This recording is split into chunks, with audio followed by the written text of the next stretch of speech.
Good morning, beloved brothers and sisters.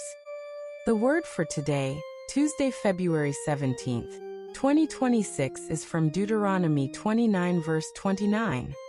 The secret things belong to the Lord our God, but those things which are revealed belong to us and to our children forever, that we may do all the words of this law. And today's scripture is from Colossians 2, verse 2-3.